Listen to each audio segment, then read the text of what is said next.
안녕하세요. 오늘도 사연 살롱을 찾아주셔서 감사합니다. 한때 젊은 층에서 이번 생은 망했다는 의미로 이생망이란 단어가 유행을 했던 적이 있어요. 삶이 오죽팍팍하면 한창 희망에 부풀어 있어야 할 젊은 친구들이 이런 말을 할까 했는데 살다 보니 저도 그런 생각을 하게 되더라고요. 물론 지금은 아니지만요. 아이들은 넘어져도 툭툭 털고 곧잘 일어나는데 성인이 돼서는 그게 왜 그리 힘들던지 넘어지는 게 두려워서 잘못 든 길인 줄 알면서도 바보같이 귀 막고 눈 감고 앞만 보고 달렸지 뭐예요. 그게 내 인생을 이생망으로 이끄는 짓인데 말이에요. 저는 올 초에 이혼을 했어요. 사실 이혼을 결심한 건 그보다 수년 전인 신혼 초부터였지만 이혼녀란 딱지가 내 인생이 실패했다는 증거가 될까봐 꾹꾹 참으며 버티려 했었죠. 그러다 더는 못 참고 이혼을 선택하게 된 건 바로 친정엄마 때문이에요. 자식으로 태어나 부모한테 효도는 못할 망정 부모 인생까지 나락으로 떨어뜨려선 안 되겠다 생각했거든요. 저희 엄마는 저 하나만 바라보고 살았다 해도 과언이 아닐 정도로 제게 헌신적인 분이셨어요. 저를 임신하는 바람에 꿈도 가족도 모두 잃어야 했는데도 말이죠. 한때 엄마는 피아니스트를 꿈꾸며 미국 유학을 앞둔 대학생이었어요. 7살 때부터 피아노를 시작해 피아노 하나만 보고 살아온 분이셨죠. 하지만 그런 엄마에게도 뒤늦은 방황기가 찾아왔고 그때 한 남자를 만나 임신을 하게 되었어요. 그게 바로 저예요. 뒤늦게 엄마의 임신 사실을 알게 된 외할아버지는 낙태를 권유했어요. 결혼도 안 한 처녀가 애를 낳는 게 말이 되니? 더군다나 애까지 달고서 어떻게 유학생활을 하겠다는 거야. 그냥 실수였다 생각해라. 지금껏 노력해온 네 인생을 생각해. 하지만 엄마는 그럴 수 없었어요. 그래서 집을 나와 남자를 찾아갔죠. 하지만 군입대를 앞두고 있던 그는 엄마의 임신 사실에 부정을 하더래요. 그 애가 내 애라는 증거 있어? 딴 놈이랑 놀고 다니다가 가진 애를 나한테 떠넘기려고 하는 거 아니냐고. 나 이제 겨우 21야. 너랑 네 애 책임질 힘도 없다고. 그러니까 그냥 니네 아빠 말대로 해. 엄마를 꼬실 때는 하늘의 별도 달도 따다 줄 것처럼 굴던 남자는 막상 자기 애를 임신했다는 말에 세상 누구보다 차갑게 돌아섰어요.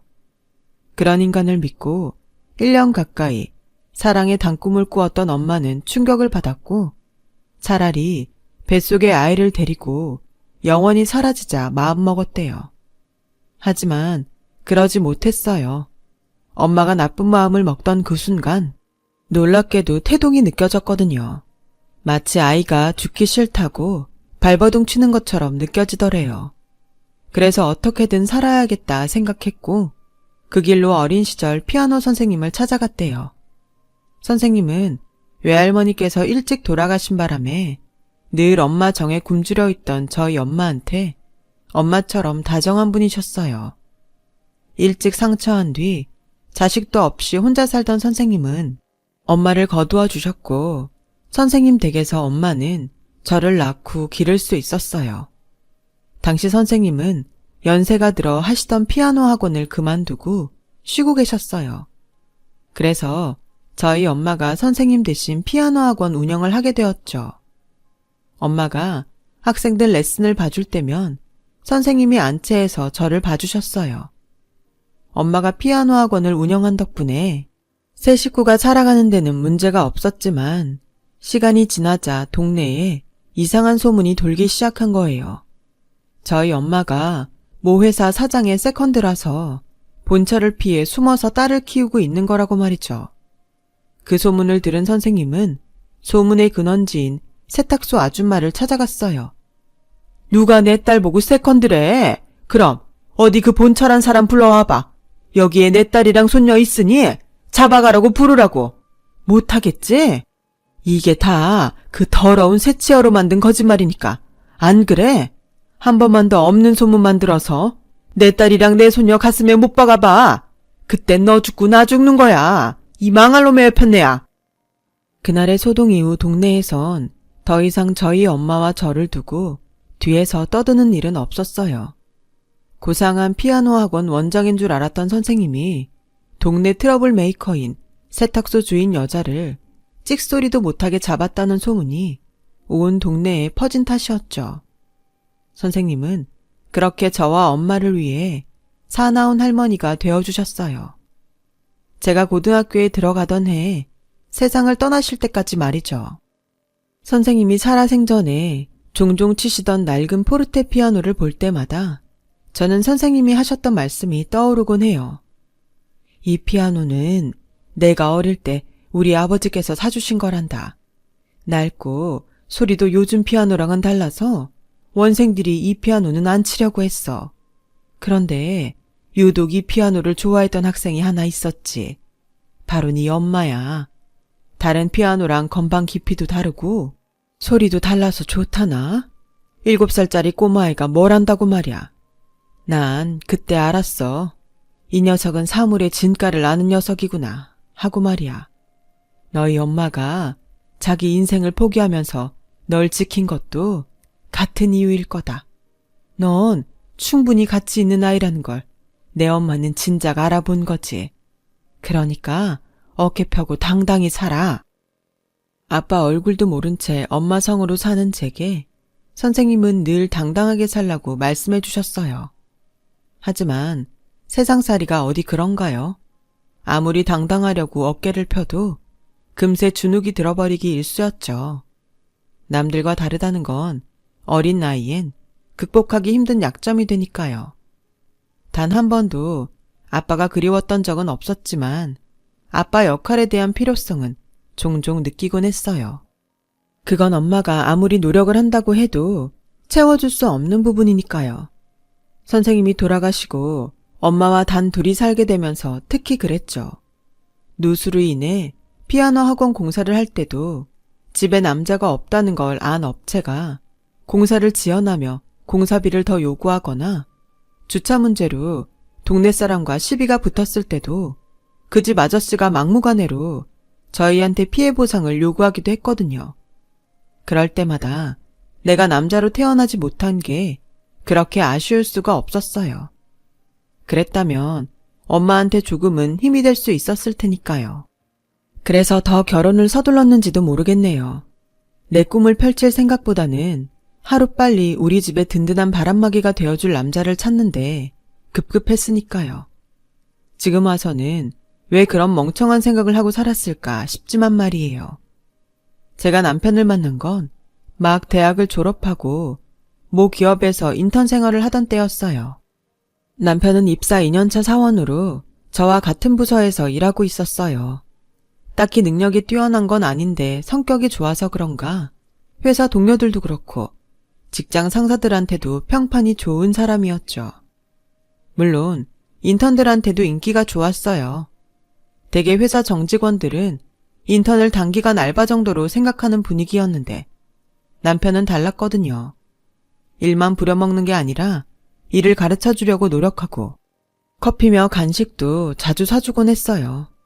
인턴 기간이 끝나고 저를 비롯해 3명이 회사에 남게 되었는데 그때서야 남편이 그러더라고요. 내가 보미나 씨 좋아하는 거 몰랐어요. 그동안 커피며 간식이며 그렇게 사다 날랐는데도요. 남자는요, 관심 없는 여자한테 투자 안 해요. 알고 보니 그간 인턴들한테 했던 남편의 호의는 제 마음을 사기 위한 거였더라고요. 다른 선배들과 달리 열심히 일을 가르쳐준 것도 다 제가 회사에 남길 바래서 그런 거라나요? 안 그래도 호감이 있던 터에 그런 고백 아닌 고백까지 듣고 나니 더는 제 마음을 숨길 수 없더라고요. 결국 얼마 뒤 우리는 사내 비밀 연애를 시작하게 되었죠. 회사에서는 친한 선후배로 지내고 사석에서는 달콤한 연인으로 지냈어요. 여자 둘만 사는 집이라 남자 손이 필요한 일들이 많았는데 그때마다 남편은 찾아와 불평 한마디 없이 형광등도 갈아주고 막힌 하수구며 집안 배선 문제도 해결해 주었어요. 엄마한테는 든든한 아들 노릇을 했고 제게는 믿음직한 남친이 되어주었죠. 그렇게 3년 넘게 우리는 연애를 했고 제가 대리로 진급을 하던 해 결혼을 하게 되었어요. 아버지를 보면 아들을 알 수 있다고 하는데 그것도 사람 나름이더라고요.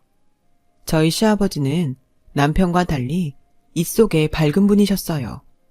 돈 욕심도 많고 자신보다 돈이 없는 사람한텐 함부로 구는 분이셨죠. 그런 분한테 가진 게 없는 저희 집은 하찮은 존재처럼 보였나 봐요. 상견례 때부터 저희 집 형편을 가지고 대놓고 비아냥거리셨거든요. 내가 39에 상처를 하고 이날 이때까지 혼자 몸으로 자식 셋을 키우면서 깨달은 게 하나 있소이다.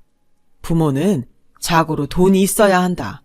내가 가진 게 없으면 내 새끼들이 사회에서 업신여김을 받고 손가락질을 당한다 이 말이 왜다. 나요 돈 꽤나 가지고 삽니다. 그게 다 내 새끼 위해 죽어라 열심히 일한 덕분이죠. 근데 사돈은 그감 뭐라고 살았길래 변변한 집 한 채 없이 그러고 사십니까? 알아보니 피아노 학원 딸린 전셋집에 사는 모양이던데 그래서야 어디 부모 노릇이나 제대로 하겠습니까? 내가 혼수 때문에 이러는 게 아닙니다. 그깟 거야 쟤들이 살면서 벌어서 사면 될 일이니까요. 문제는 나중에 사돈이 애들한테 손 벌릴까 걱정돼 그런 거죠. 그래서 말입니다. 이 자리에서 약속 하나 하십시다. 무슨 일이 있어도 애들한테 손 벌리고 살지 않겠다고요. 어때요? 약속할 수 있습니까? 무례한 아버님의 요구에 남편은 얼굴이 발갛게 상기되었어요. 아버지, 그게 무슨 말씀이세요? 부모님한테 무슨 일이 있으면 자식된 도리로 당연히 도울 수도 있는 거지. 그게 뭐 잘못된 거라고 이러시냐고요. 당장 장모님께 사과하세요. 이놈아, 네 돈이 네 돈이기만 하냐? 니들 신혼 찍고 하는데 내 돈이 얼마나 들어갔는 줄 알아? 너는 뿌린 대로 거둔다는 말도 모르냐? 돈은 내가 투자했는데 왜 엄한 사돈이 그 혜택을 받아? 난 그 꼴 못 본다. 그러자 엄마가 조용히 말씀하셨어요. 무슨 말씀이신지 잘 알겠습니다, 사돈. 말씀대로 제가 해준 것도 없는데 무슨 염치로 도움을 받겠습니까? 그런 일은 없을 테니 노여움 푸세요. 그렇게 저희 엄마의 확답까지 받아낸 후에야 아버님은 젓가락을 드셨어요. 아버님이 어떤 사람인지 그때 진작 알아차렸어야 했는데 그러지 못한 게 천추의 한이네요. 아버님은 소위 말하는 집장사였어요. 싼값에 집이나 땅을 사서 거기에 리모델링이나 신축을 해서 비싸게 되파는 일을 하셨죠. 원래는 시장통에서 일수놀이를 하던 분이었는데 IMF 때 수금이 잘 안 되자 담보로 잡아놨던 집이며 땅을 뺏어서 그걸 되팔아 현재의 부를 쌓으신 거죠. 그때가 좋았지. 돈을 아주 포대에 쓸어 담을 정도였거든. 남들은 IMF로 힘들었다고 하지만 나한텐 구세주나 진배 없어. 그런 날이 한 번만 더 와주면 좋을 텐데 말이야. 이런 망발을 일삼는 분이니 어떤 인성인지 알만하죠. 결혼 후에도 아버님은 혹시나 저희 엄마가 당신 아들한테 기대 살지는 않을까 걱정하는 눈치였어요. 그래서 툭 하면 저희 엄마가 하시는 피아노 학원에 찾아가시곤 했어요. 말로는 혼자 사는 사돈이 걱정돼 그런다고는 하지만 제가 아버님을 모르나요? 아버님은 뻔뻔하게 대놓고 엄마한테 학원생 수와 원비를 묻곤 하셨는데 지난달보다 원생이 줄거나 하면 마치 큰일이 난 것처럼 엄마를 닥달하곤 하셨어요. 사돈, 지난달보다 원생이 둘이나 줄었는데 두 손 놓고 있을 겁니까? 전단지를 뿌리거나 애들한테 형제나 친구라도 데리고 오라고 해봐요. 이러다 학원 문이라도 닫게 되면 어쩌려고요. 아이고 속 터져라. 정작 속이 터지는 건 엄만데 말이죠. 그런데도 엄마는 혹여 제가 걱정을 할까봐 혼자 소가리를 하셨던 모양이었어요. 엄마 생신을 맞아 친정에 갔던 저희 부부는 옆집 미용실 아줌마를 통해 그 얘기를 전해 듣고 기겁을 했어요. 남편은 그 길로 아버님을 찾아가 제발 그러지 마시라고 한 번만 더 처가에 찾아가시면 앞으론 연 끊고 살겠다고 엄포를 놓았죠. 그 덕에 아버님은 더 이상 제 친정에 찾아가지 않겠다고 하셨지만 그런다고 엄마한테 미안한 마음이 사라지는 건 아니었어요. 저 때문에 당한 일이니까요. 그런 소리 하지 마. 따지고 보면 너희 시아버지께서 다 니들 위해 그러신 거 아니겠니? 그러니까 괜히 시댁에 가서 못나게 굴지 말란 얘기야. 엄만 괜찮아. 학원 잘 되면 내가 제일 좋은 건데 뭐가 문제니? 엄마는 애써 저를 달래주셨어요. 그런데 얼마 뒤 아버님의 걱정대로 정말 엄마의 피아노 학원이 문을 닫게 되었지 뭐예요. 체인으로 운영하는 대형 피아노 학원이 동네에 생기면서 아이들이 하나둘 그곳으로 옮겨버렸거든요. 출산율이 줄어 전보다 아이들도 적은 데다 그마저도 대형 학원에 원생을 뺏기고 나니 더는 학원 운영이 어려워져 문을 닫게 된 거였죠. 엄마는 그 사실을 저희 부부한테 말하지 않으셨어요. 당신 때문에 걱정할까봐 그러셨던 거죠. 학원 문을 닫은 엄마는 노래교실에서 반주를 하시거나 주말에 예식장에서 반주 아르바이트를 하면서 생활을 꾸려나가셨어요. 그런데 그나마도 얼마 안 가 그만두게 되신 거예요. 오래전부터 달고 살아온 손가락 건초염이 심해져 더는 피아노를 치실 수 없게 되셨거든요. 주말에 친정에 갔다가 피아노 위에 먼지가 쌓인 걸 보고 이상해서 물었더니 그제야 엄마가 얘기를 하시더라고요. 걱정 마. 내 안 못 먹고 사는 건 엄마가 알아서 할 수 있으니까. 한의원에서 그러는데 치료만 잘 받으면 일 다시 할 수 있을 거래. 말로는 별거 아닌 것처럼 하시지만 그 손으로 어떻게 피아노를 치겠어요. 10년 넘게 알아온 병인데 침 몇 번 맞는다고 나을 일도 아니고요. 그래서 남편한테 얘기를 했더니 남편이 대뜸 저희 엄마를 모시고 살자고 그러지 뭐예요. 저야 고마운 말이지만 그래도 시아버지 눈치도 보이고 저희 엄마도 싫다고 하실 게 뻔해서 말만이라도 고맙다고 했죠. 대신 엄마가 다시 일을 하시게 될 때까지 제 월급에서 생활비조로 조금 떼어드리겠다고 말했어요. 남편도 그러라고 했고요. 그렇게 그 일은 조용히 지나가나 했는데 글쎄 남편이 아버님을 찾아가 저희 엄마를 모시고 살겠다고 얘기를 하는 바람에 아버님이 저희 엄마 상황을 알게 되셨지 뭐예요. 그 얘기를 듣고 저희 아버님이 가만히 계시겠어요? 그 길로 저희 친정에 달려가신 거죠. 남편한테 그 소리를 듣고 부랴부랴 친정으로 달려갔지만 이미 아버님의 일장 연설이 시작된 후였어요. 내가 이래서 걱정을 했던 겁니다. 사돈이 기억하실라나 모르겠는데 상견례 때 사돈 입으로 분명히 자식들한테 도움받는 일은 없을 거라고 했던 거 기억하십니까? 약속을 했으면 지켜야죠. 전요, 제 밥벌이도 못하는 인간은 식충이라고 생각합니다. 사지 멀쩡한데 그깟 손가락 좀 아프다고 일 그만두고 자식한테 손을 벌린다는 게 말이 됩니까?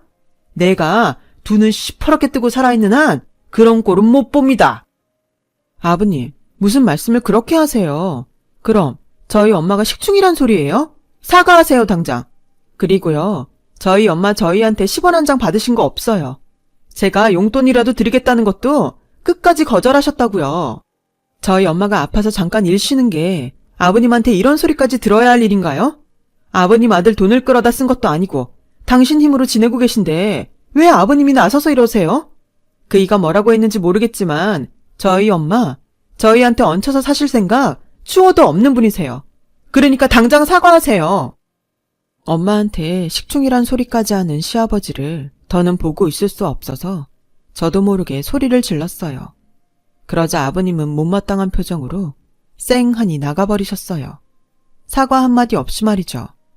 엄마는 모든 게 당신 탓이라며 오히려 제게 아버님한테 잘못했다고 용서를 빌라고 하시더라고요.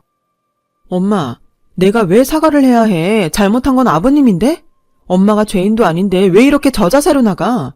엄마가 이러면 이럴수록 아버님이 우리 집을 우습게 한단 말이야. 그러니까 제발 먼저 고개 숙이는 거 하지 마. 엄마가 이러면 나도 힘들어. 하나뿐인 친정엄마한테 효도는 못할 망정 이런 더러운 꼴까지 당하게 하다니 저도 참 못된 딸년이죠. 그때 처음 그런 생각을 했어요. 이런 결혼 생활이 이어지는 한 내 인생은 끝난 것 같다고요. 소위 말하는 이생망이었죠. 그날 이후 저도 남편도 시댁의 발길을 끊고 살았어요. 아버님 얼굴을 보면 화가 치밀어 오를 것 같았거든요. 그렇게 몇 달이 지나 추석을 앞둔 어느 날이었어요. 명절 음식을 어떻게 분담해야 하나 물어보려고 형님한테 전화를 했어요. 솔직히 명절이고 뭐고 나몰라라 하고 싶었지만 그래도 며느리 도리는 해야 할 것 같아서 그럴 수는 없었죠. 그런데 제 전화를 받은 형님이 난처한 목소리로 어렵게 얘기를 꺼내지 뭐예요. 몇 번이나 망설이면서 말이죠. 동서, 내가 이 말을 하는 게 맞는 건지 모르겠는데 말이야. 동서 친정 어머님 계속 그 일 하시게 둘 거야? 내가 보기 딱해서 말이야. 일이라뇨? 그게 무슨 말씀이세요? 어머, 몰랐어? 지난달부터 아버님 댁에서 도우미 생활하고 계시잖아. 지난번에 아버님 가오로 싼 거 드리려고 들렀다가 내가 얼마나 놀랐나 몰라. 처음엔 닮은 도우미뿐인가 했는데 아버님이랑 대화하시는 거 보니 동서 친정 어머님 맞더라고. 아버님이 말끝마다 부모가 돼선 밥값은 해야 하지 않냐? 자식 인생에 기대 사는 건 기생충이나 마찬가지다. 이런 소리를 하시는데 옆에서 듣는 내가 다 얼굴이 화끈거리더라니까. 전화를 끊고 한참을 멍하게 있었어요. 안 그래도 친정에 들릴 때마다 엄마가 안 계셔서 이상하다 했는데 시댁에서 일을 하고 계실 줄은 정말 몰랐거든요. 너무 화가 나서 주저앉아 대성통곡을 했더니 옆에서 TV를 보던 남편이 놀라선 무슨 일이냐고 묻더군요. 형님한테 들은 얘기를 해줬더니 남편이 고개를 푹 숙인 채 한숨을 쉬더라고요. 그 길로 남편과 함께 시댁으로 향하는데 서러워서 눈물이 멈추지 않는 거예요. 내가 이 결혼만 하지 않았다면 엄마가 이런 꼴을 당하지 않았을 거란 생각에 너무 죄송스럽고 제 자신이 원망스럽더라고요.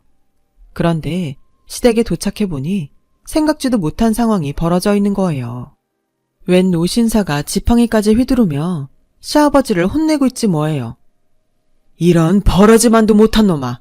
네 놈이 돈밖에 모르는 놈인 건 내 진작 알았다만 이 정도로 몹쓸 놈인 줄은 몰랐다. 아무리 인겁을 쓴 짐승 같은 놈이라도 사돈을 네 집 종처럼 부려. 감히 하나밖에 없는 내 딸을. 어르신, 제가 잘못했습니다. 어르신 따님인 줄 알았으면 제가 이런 짓을 했겠습니까? 저도 모르고 한 일이니 그만 노여움 푸시지요. 우리 사돈한테 이런 부자 아버님이 계신지도 모르고 그간 제가 신뢰가 많았습니다. 그래도 저요 꽁으로 부린 거 아닙니다. 도우미 비용 쳐서 드렸는데 사돈이 굳이 안 받겠다고 한 겁니다. 따지고 보면 제 아들이 용돈도 드리곤 했으니까 제 돈 준 거나 진배 없죠. 그건 그렇고 어르신, 따지고 보면 우리가 사돈지간 아니겠습니까? 사돈도 가족인데 이참에 그 땅 제게 파시죠. 30년 가까이 생사도 모르고 지낸 소녀딸한테 선물한다 셈치시고 제게 땅 파세요. 어차피 그 땅도 제가 죽으면 어르신 손녀 사위한테 갈 건데 돌고 도는 거 아니겠습니까? 네 놈이 뚫린 주둥이라고 잘도 떠드는구나. 사돈, 어림도 없는 소리 말아라. 내가 모르면 모를까 너 같은 놈이랑 사돈을 할 성 싶으냐? 내 손녀딸을 과부 만드는 한이 있어도 네 놈이랑 사돈은 안 한다.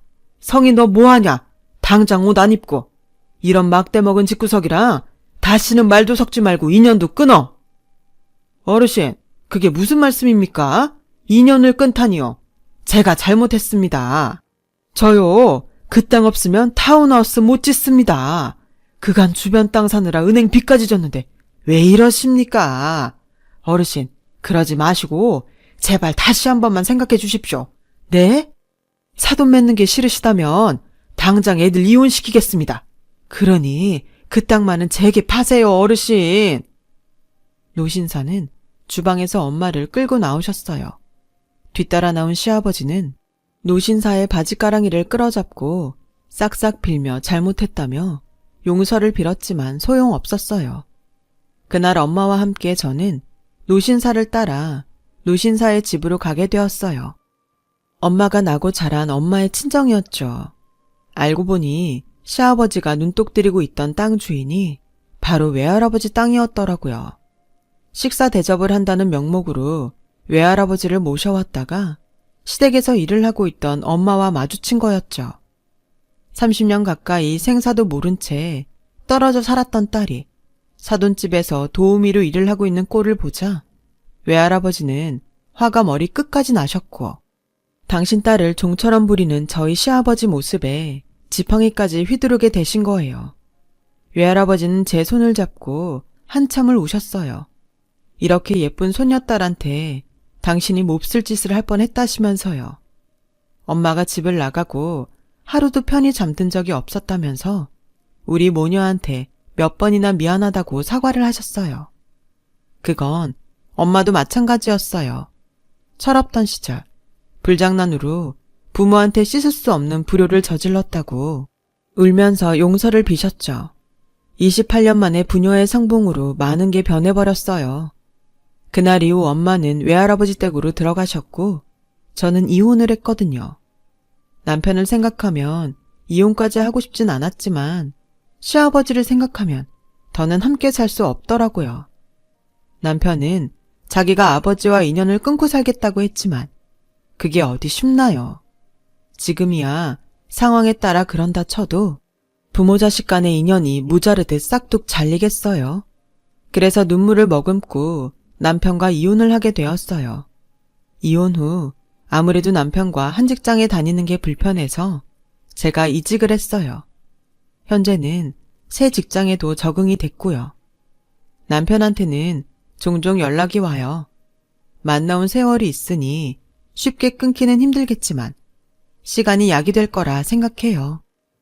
이혼을 한 후에도 시아버지는 제게 전화를 걸어 외할아버지 좀 설득해 달라고 부탁을 하곤 했어요.